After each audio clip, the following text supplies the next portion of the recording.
മന്ത്രി ഇങ്ങനെ നീക്കം നടത്തിയെന്നാണ്. ഇന്ന് വീടിന് മുന്നിൽ BJPയുടെ വലിയ പ്രതിഷേധമാണ് നടന്നത്. നിങ്ങൾ എങ്ങനെ ചുരുക്കും? അല്ല, പിന്നെ ഒന്നാമത്തെ കാര്യം നമ്മൾ ഈ എന്താ ഞാൻ പറയാ, ഒരുപാട് സമയം കളയാനില്ല ഈ മാതിരി കാര്യങ്ങളിൽ പ്രതികരിച്ചിട്ട്. മന്ത്രി ഓഫീസ് ഒരു പൊതുസ്ഥലമാണ്. ഇനി ഈ അതിന്റെ നടത്തിപ്പുകാർക്ക് വല്ല ജനമാറ്റ ഇസ്ലാമി ബന്ധവും മന്ത്രിക്ക് ഉണ്ടെന്ന് തോന്നുകയാണെന്ന് വെച്ചാൽ, ഇവർക്ക് കുറെ സംവിധാനങ്ങളുണ്ടല്ലോ. കൈക്കൂലി വാങ്ങിക്കുന്ന ആളുകളൊക്കെ ആണെങ്കിലും ED, മറ്റേ എൻഫോഴ്സ്മെന്റ്, അതിന് പുറമെ IB, ഈ മാതിരി കുറെ സംവിധാനങ്ങളൊക്കെ ഉണ്ട്. അതൊക്കെ വെച്ചൊന്ന് അന്വേഷിച്ചിട്ട് കണ്ടുപിടിക്കട്ടെ. പെട്ടെന്നൊരു ജമാഅത്തെ ഇസ്ലാമി ബന്ധം എങ്ങനെ വന്നു എന്നൊക്കെ അരിയാഹാരം കഴിക്കുന്ന ആളുകൾക്ക് ഊഹിക്കാൻ പറ്റും. ഇതിനകത്ത് വേറെ വലിയ കാര്യങ്ങളൊന്നുമില്ല. ഇന്ത്യയിലെ മറ്റൊരു ഈ ആരിഫ് മുഹമ്മദ് ഖാൻ നേരത്തെ അവിടെ രാജ്ഭവനിൽ ഇരുന്നല്ലോ. അപ്പൊ ഈ ഭാരതാംബയുടെ ചിത്രം അവിടെ ഉണ്ടായിരുന്നു. ഇന്ത്യയിൽ എത്ര രാജ്ഭവനുകളിൽ ഈ ഭാരതാംബയുടെ ചിത്രമുണ്ട്? നമ്മള് എല്ലാ എയർപോർട്ടിലും പോകുമ്പോൾ നിങ്ങൾക്കറിയാം, പൊതുസ്ഥലങ്ങളിൽ പോകുമ്പോൾ അറിയാം, രാഷ്ട്രപതി, പ്രധാനമന്ത്രി ഒക്കെ ഫോട്ടോ വെക്കും, ദേശീയ പതാക ഉണ്ടാവും. അങ്ങനെ നമ്മുടെ അംഗീകരിക്കപ്പെട്ടിരിക്കുന്ന കുറച്ച് കാര്യങ്ങളുണ്ട് പൊതുസ്ഥലങ്ങളിലുള്ളത്. പിന്നെ ഈ ഗവർണർക്ക് മൂപ്പരുടെ RSS രാഷ്ട്രീയത്തിന്റെ ഭാഗമായിട്ട് ഒരു കാര്യം അവിടെ നടപ്പാക്കണം തോന്നിയാൽ അത് അംഗീകരിച്ചു കൊടുക്കാൻ മനസ്സില്ല എന്നുള്ളതാണ് ഇതിന്റെ ലളിതമായിരിക്കുന്ന കാര്യം. ഭാരതാംബ എന്ന് പറയുന്ന ആ സങ്കല്പത്തിനൊന്നും ഇവിടെ ആ നിലയിൽ ആരും എതിർക്കുന്നില്ല. പക്ഷെ ഇവരുണ്ടാക്കുന്ന RSSന്റെ കാവിക്കൊടി പിടിക്കുന്ന പ്രത്യേക ഭൂപടമുള്ള ഒന്നല്ല എന്നുള്ളതാണ് ഏറ്റവും പ്രധാനപ്പെട്ട ഒരു പ്രശ്നം എന്ന് പറയുന്നത്. ഞങ്ങൾ ഈ കാര്യത്തിലൊക്കെ നിലപാട് വളരെ കൃത്യമായിട്ട് പറഞ്ഞ ആളുകളാണ്. ആ നിലപാട് തുടരും. പിന്നെ ഇനി ഓല് മാർച്ച് നടത്താമെങ്കിൽ മാർച്ച് നടത്തുക, കുറച്ച് കഴിയുമ്പോൾ പിരിഞ്ഞു പോയിക്കോളൂ, അത്ര മാത്രമേ ഉള്ളൂ. യെസ്, ഒരു കാര്യം കൂടി സന്തോഷ് കുമാർ, ഇക്കാര്യത്തിൽ മുഖ്യമന്ത്രി ഇതുവരെ അഭിപ്രായം പറഞ്ഞിട്ടില്ല. CPM ഈ വിഷയം അത്ര ഏറ്റെടുക്കുന്നില്ലെന്ന് തോന്നുന്നു. തെറ്റിദ്ധാരണ ഉണ്ടാക്കാൻ ശ്രമിക്കുന്നതാണ്. മന്ത്രിസഭാ അംഗമായിരിക്കുന്ന ഒരാൾ ഒരു കാര്യം ചെയ്യുമ്പോൾ സ്വാഭാവികമായിട്ടും അതിനാവശ്യമായ നടപടിക്രമങ്ങളൊക്കെ പാലിച്ചിട്ട് മാത്രമേ ചെയ്യൂ. പിന്നെ എല്ലാ വിഷയത്തിനകത്തും കേരളത്തിലെ മുഖ്യമന്ത്രി ഇങ്ങനെ ഞാൻ നിങ്ങളെ ചെറുതാക്കി പറയുന്നില്ല, ചാനലുകളുടെ ചോദ്യങ്ങൾക്കും അതുപോലെ വരുന്ന എല്ലാത്തിനകത്ത് ഓരോ മിനിറ്റിലും മുഖ്യമന്ത്രി ഇടപെടണമെന്ന് പറയേണ്ട യാതൊരു കാര്യമില്ല. CPIക്കും CPMനും ഒക്കെ ഗവർണർ പദവി സംബന്ധിച്ച ഒരു നിലപാടുണ്ട്. CPI അത് വേണ്ടാന്ന് തന്നെ പറയുന്ന ഒരു പാർട്ടിയാണ്. അപ്പൊ അതുകൊണ്ട് സ്വാഭാവികമായിട്ടും ആ നിലപാട് ഞങ്ങൾ ഉയർത്തിപ്പിടിക്കുന്നു. രാജ്ഭവനെ RSSന്റെ ക്യാമ്പാക്കാൻ പറ്റില്ല എന്ന് പറയുന്നത് ഒരു ഉറച്ച നിലപാടാണ്. പ്രസാദിന്റെ വീട്ടിൽ CPI സമ്മേളനം നടത്തിയാൽ, മന്ത്രിസഭ സമ്മേളനം നടത്തിയാൽ നിങ്ങൾ എന്താ ചെയ്യാ? അപ്പൊ ഇത് വളരെ നമ്മളൊന്ന് വലിയ ഒരു രാഷ്ട്രീയ പ്രശ്നമാണ്. മൂപ്പര് ഒരു തവണ മാത്രമല്ല, നാളെ ഞാനിത് അവിടെ വെക്കുന്നതാണ് പറഞ്ഞിരിക്കുന്നത്. എന്ന് പറഞ്ഞാൽ രാജ്ഭവനകത്ത് RSS ബന്ധമുള്ള അല്ല ഇത് അംഗീകരിക്കുന്ന ആൾക്കാർ മാത്രമേ കയറാൻ പറ്റുന്നില്ല. അതിപ്പോ എന്തായാലും ഞങ്ങൾക്ക് അംഗീകരിക്കാൻ മനസ്സില്ല. ആ പ്രശ്നം മാത്രമേ ഇതിനകത്തുള്ളൂ.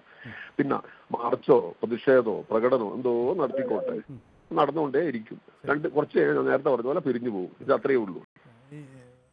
ശ്രീ സന്തോഷ് കുമാർ, ഈ മുമ്പ് ആരിഫ് മുഹമ്മദ് ഖാന് ശേഷം വരുന്ന ഗവർണർ, അദ്ദേഹം അല്പം കൂടി അദ്ദേഹം കടുത്ത സംഘപരിവാർക്കാരനാണ്, അല്ലെങ്കിൽ RSS ബാക്ക്ഗ്രൗണ്ടിൽ നിന്നും വരുന്ന ആളാണെന്ന് അറിയാം. എന്നിരുന്നാൽ കൂടിയും കൂടുതൽ പരസ്യ നീക്കങ്ങളൊന്നും ഉണ്ടായില്ല. പക്ഷേ ആ ഒരു ഇടവേളയ്ക്ക് ശേഷം അതൊരു പുതിയ തലത്തിലേക്ക്, വലിയ ഏറ്റുമുട്ടലിലേക്ക് പോവുകയാണ്. അങ്ങനെയെങ്കിൽ നിങ്ങളും തയ്യാറെടുക്കുകയാണോ അത്തരം തന്ത്രങ്ങൾക്ക്? ഞാൻ ആ ചോദ്യത്തിനൊന്നും ഉത്തരം പറയാൻ മാത്രം ശക്തനായ ഒരു നേതാവല്ല. ഒരു കാര്യം ഞാൻ പറയാം, ഇതിനകത്ത് നമുക്ക് ഇപ്പൊ കേന്ദ്രം BJP ഭരിക്കുന്നു, നരേന്ദ്രമോദി പ്രധാനമന്ത്രിയാണ്. അപ്പൊ അതിനെ തീർച്ചയായും മാനിക്കണം, അംഗീകരിക്കണം. ഗവർണർ എന്നുള്ള നിലയിൽ ആ ഒരു ഭരണഘടനാ പദവിയാണ്. ഇപ്പോൾ CPIക്ക് ആ പദവി വേണ്ടെന്ന് അഭിപ്രായം ഉണ്ടെങ്കിലും പക്ഷേ ആസിറ്റീസ് അത് ഉള്ളതുകൊണ്ട് അതിനെ അംഗീകരിക്കണം. അതൊക്കെ അംഗീകരിച്ചിട്ടാണ് നമ്മൾ ജനാധിപത്യ സംവിധാനത്തിനകത്ത് മുന്നോട്ട് പോവുക. അതുകൊണ്ട് യാതൊരു തരത്തിലുമുള്ള മറ്റു തർക്കങ്ങളില്ല. പക്ഷെ അതിനെ വിടുമ്പോൾ രാഷ്ട്രീയം നടപ്പാക്കാൻ തീരുമാനിക്കുമ്പോൾ സ്വാഭാവികമായിട്ട് എതിർക്കേണ്ടി വരും. ഞങ്ങളിപ്പോൾ ആലേക്കർ MP മാരുടെ യോഗം വിളിച്ചു ചേർത്തപ്പോൾ ഞങ്ങളെല്ലാം പോയിരുന്നത് ഡൽഹിയിൽ. ബഹുമാനായ മുഖ്യമന്ത്രി ഉണ്ടായിരുന്നു, കേരളത്തിലെ ഓൾമോസ്റ്റ് ഓൾ MP മാരുണ്ടായിരുന്നു. നല്ല ചർച്ച നടത്തി, കേരളത്തിന്റെ ആവശ്യങ്ങൾ ഞങ്ങൾ മുന്നോട്ട് വെച്ചു, കാര്യം പറഞ്ഞു. അത് RSS ആണെന്ന് നാട്ടുകാർക്കെല്ലാം അറിയാം, ഞങ്ങൾക്കും അറിയാം, ഞങ്ങളെ പൊളിറ്റിക്സ് അദ്ദേഹത്തിനും അറിയാം. അത് കഴിഞ്ഞു. അത് ആ ബന്ധവും പൊളിറ്റിക്സും ഒക്കെ അങ്ങനെ നിലനിർത്തി കൊണ്ടുപോകുക എന്നുള്ളതാണ് അതിന്റെ മര്യാദ. അതിനിടയിൽ പിന്നെ ഈ പരിപാടി കൊണ്ട് നടക്കേണ്ട കാര്യമില്ല. അത് നടക്കാൻ പോകുന്ന കാര്യമില്ല. അങ്ങനെ ഇന്ത്യയിൽ എത്ര രാജ്ഭവനിൽ ഇങ്ങനെ നടക്കുന്നുണ്ട് പരിപാടി? എത്ര സ്ഥലത്ത് ചിത്രമുണ്ട്? ഓരോ ഔദ്യോഗിക സ്ഥലത്ത്. അതല്ലേ ആദ്യം പറയേണ്ടത്. ഈ ഗോവ രാജ്ഭവനിലുണ്ടോ? കുമ്മനം രാജശേഖരൻ ആയിരുന്ന മിസോറാം രാജ്ഭവനിൽ ഈ ചിത്രമുണ്ടോ? അങ്ങനെ ഏത് രാജ്ഭവനിൽ ചിത്രമുണ്ട്? അപ്പൊ ഇതിന്റെ കാര്യത്ര മാത്രമേ ഈ വിഭാഗത്തിന്റെ. നമ്മൾ അത്തരം കാര്യങ്ങളിൽ ഞങ്ങൾ അഭിപ്രായം കൃത്യമായിട്ട് പറയും. അത് പിന്നെ വേറെ അർത്ഥത്തിൽ നമ്മൾ എടുക്കേണ്ട കാര്യമില്ല. തയ്യാറെടുത്ത് ഇതെന്ന് പറഞ്ഞു കഴിഞ്ഞാൽ ഞങ്ങൾക്കൊരു ഐഡിയോളജിക്കൽ പൊസിഷൻ RSSനെതിരെ ഉണ്ട്. അതിന് ഭൂമിയിൽ ആരാ സംഘടന നയിക്കാൻ തീരുമാനിച്ചാലും ഞങ്ങളെ പൊസിഷൻ ഞങ്ങൾ കൃത്യം പറയാൻ പറ്റും. ഇനി അതിന് ഈ രാജ്യത്ത് എത്ര വലിയ RSS വക്താവിനോട് രേഖ വെച്ച് സംസാരിക്കാനും സംവദിക്കാനും ഞങ്ങൾ തയ്യാറുമാണ്. അത് അത്ര തന്നെ.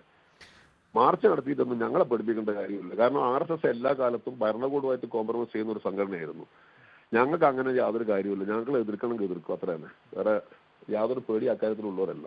പിന്നെ ഒരു ഏജൻസി ഞങ്ങളൊന്നും ചെയ്യാനും പോകുന്നില്ല. അത് തന്നെ കാര്യം. വളരെ നന്ദി പി സന്തോഷ് കുമാർ, രാജ്യസഭാ MP, CPIയുടെ കക്ഷി നേതാവ്. എന്തായാലും ഗവർണറെ തിരിച്ചു വിളിക്കണമെന്ന് ആവശ്യപ്പെട്ടുകൊണ്ട് രാഷ്ട്രപതിക്ക് കത്ത് നൽകിയിരിക്കുകയാണ് പി സന്തോഷ് കുമാറും CPIയും. ഈ വിഷയത്തിലടക്കം നേരിട്ടുള്ള ഏറ്റുമുട്ടലിലേക്കാണ് പോരുന്നത്. വരും ദിവസങ്ങളിൽ മുഖ്യമന്ത്രി അടക്കം ഈ വിഷയത്തിൽ നിലപാട് പറയുന്നതോടുകൂടി പുതിയ തലത്തിലേക്ക് ഗവർണർ സർക്കാർ പോര് കേരളത്തിൽ മാറുമെന്ന രാഷ്ട്രീയ സാഹചര്യം കൂടി നമുക്ക് മുന്നിലുണ്ട്.